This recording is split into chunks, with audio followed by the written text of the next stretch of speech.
एक बड़े जंगल में गोरिल्ला जानवर के साथ रहता था। वो बहुत ही ताकतवर और खामोश तबीयत था। गोरिल्ला को फल पसंद थे, इसके अलावा वो कुछ नहीं खाता था और वो सब जानवरों के साथ मिलजुल कर रहता था। एक दिन बारहसिंगा उनके जंगल से निकलकर दूसरे जंगल की तरफ जा रहा था। तभी गोरिल्ला ने उससे पूछा, अरे बारहसिंगा, तुम कहाँ जा रहे हो? अरे गोरिल्ला भाई, मैं दूसरे जंगल जा रहा हूँ। सुना है वहाँ जंगल बहुत खूबसूरत है। मुझे जाकर वो जंगल देखना है। अच्छा लगेगा तो मैं वहीं रहूँगा। अरे बारहसिंगा, उस जंगल में एक खतरनाक शेर रहता है, तुम वहाँ मत जाओ। वहाँ तुम्हारी जान को खतरा है। वहाँ जो भी जानवर जाता है वो वापस कभी नहीं आता, समझे? तुम मत जाओ। अरे गोरिल्ला भाई, मैं अपनी हिफाजत खुद कर सकता हूँ। आने दो उस शेर के बच्चे को, देख लूंगा इससे मैं कितना खतरनाक और ताकतवर है। और अब मुझे मत रोकना जाने से। ये कहकर बारहसिंगा उस जंगल में चला जाता है और उससे थोड़ी दूर पर हरी हरी घास नजर आती है। वो घास के पास जाता है और तभी एक बाघ की नजर उस पर पड़ती है। ये कौन है? ये हमारे जंगल का तो नहीं लगता। इससे मुझे क्या लेना देना? मुझे तो अपनी शिकार से मतलब है। आज तो मुझे मेरा पसंद का शिकार मिला है। मैं इसे हाथ से जाने नहीं दूंगा। और बाघ मौका देखकर बारहसिंगा की तरफ बढ़ने लगता है, लेकिन बारहसिंगा बाघ को देख लेता है। वो जल्दी से भागने लगता है। जब बाघ इसका शिकार कर लेता है, बाघ का खाना खत्म हो जाने पर बाघ सोचता है, अरे ये बारहसिंगा तो बहुत मजे का है। ये जो भी जंगल से आया होगा और के बाकी जानवर भी मजे के होंगे। मुझे इस जंगल जाकर इसका पता कर। और बाघ उस जंगल की तरफ जाता है जहाँ से बारहसिंगा आया था।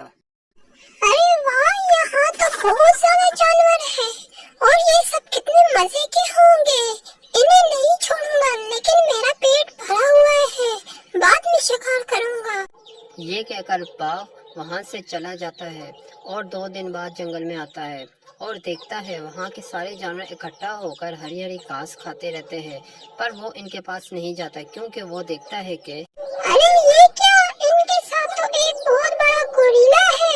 नहीं नहीं, मैं अभी नहीं शिकार कर सकता इनका। मुझे थोड़ा इंतजार करना होगा।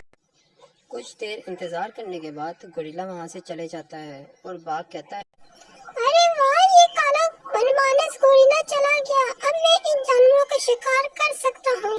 और बाघ वहाँ एक हिरन का शिकार कर लेता है और वापस चला जाता है। वो हर 2 दिन बाद वहाँ आता और किसी न किसी का शिकार करता। वहाँ के जानवर कम होने लगे।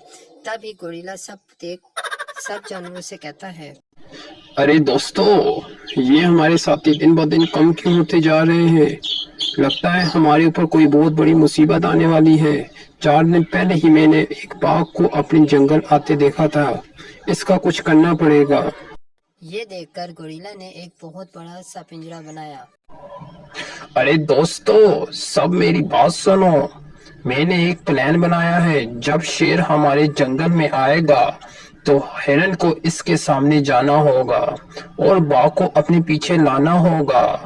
इस पिंजरे में 2 दरवाजे हैं।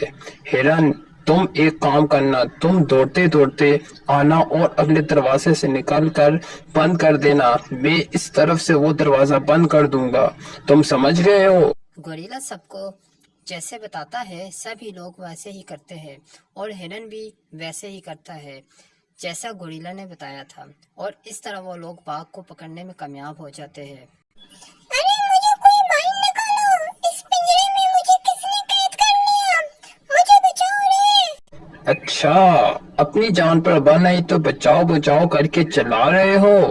जब तुमने हमारे जानवर को खाया तब कुछ नहीं, अब तुम हमसे नहीं बचोगे।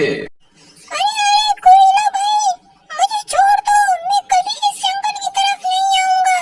अरे मुझे छोड़ दो, मुझे माफ कर दो गोरिल्ला भाई। एक दफा बस माफ कर दो, मुझे जाने दो। बाघ की बात सुनकर गोरिल्ला ने सोचा क्यों ना इसे छोड़ दिया जाए, क्योंकि गोरिल्ला बहुत नरम दिल था। इसने बाघ को छोड़ दिया और इससे कहा, अरे बाघ के बच्चे सुनो, इस बार मैंने तुम्हें छोड़ दिया अगली बार अगर तुम जंगल में नजर आए तो मैं तुम्हें जिंदा कहीं का नहीं छोड़ूंगा। तुम्हें मेरी ताकत का अंदाजा नहीं है, समझे? मिसल कर रख दूंगा। अब शक्ल उधर करो और दफा हो जाओ यहाँ से।